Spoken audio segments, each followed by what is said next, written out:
Ya, Anda kembali di Apa Kabar Indonesia Siang, masih membahas soal penentuan 1 Ramadan 1445 Hijriah. Pak Thomas, saya mau tanya, tadi ada dua metode hisab dan metode ruqyah. Apakah kedua metode ini sebenarnya bisa disatukan atau disetarakan dari aspek astronomi untuk menentukan Ramadan? Kalau misalnya bisa disatukan, kan kemungkinan tidak akan ada perbedaan begitu ya, kita memulai Ramadan dan nantinya di Lebaran, disepakati bersama begitu. Ya, pada dasarnya hisab dan ruqyat itu akarnya sama. Jadi dari data ruqyat kemudian diformulasikan menjadi formulasi hisab. Dan formulasi hisab digunakan untuk memperkirakan nanti ruqyatnya seperti apa. Secara astronomi, hisab dan ruqyat itu dua hal yang saling melengkapi dan bisa saling menggantikan ya. Walaupun di masyarakat seolah-olah hisab dan ruqyat itu terpisah, sesungguhnya satu.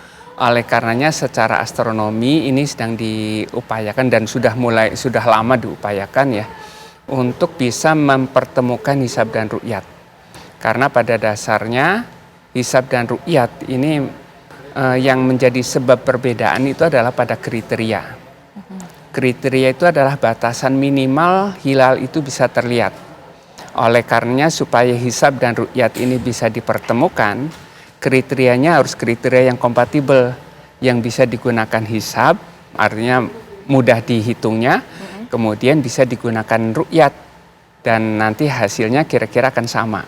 Kalau menurut perakiraan ruqyat atau perakiraan hisab ini hilalnya akan terlihat, maka kemudian memang terbukti dari ruqyat itu terlihat. Itu sebabnya kemudian Menteri-Menteri Agama Brunei Darussalam, Indonesia, Malaysia, dan Singapura itu memperbaiki ya atau merevisi kriteria yang lama, yang tinggi 2 derajat, elongasi 3 derajat, itu dianggapnya terlalu rendah.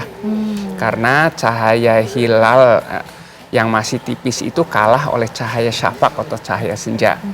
Nah, kemudian disepakati berdasarkan data internasional bahwa tidak ada kesaksian hilal yang sahih kalau ketinggiannya di bawah 3 derajat. Itu sebabnya kemudian kriteria itu menggunakan batas minimal 3 derajat.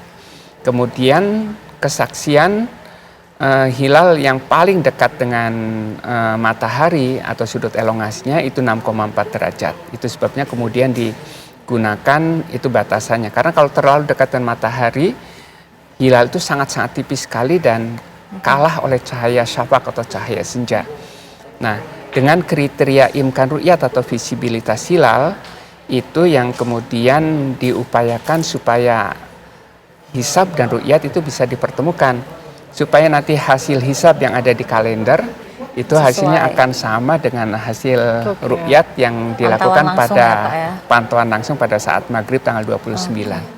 Pak Arwin tadi juga menyampaikan bahwa Muhammadiyah ini juga tetap melakukan Ruqyatul Hilal karena untuk pengembangan ilmu pengetahuan begitu. Apakah ada kemungkinan ke depannya begitu ya dari Muhammadiyah nantinya juga akan mempertimbangkan Ruqyatul Hilal untuk menentukan 1 Ramadan?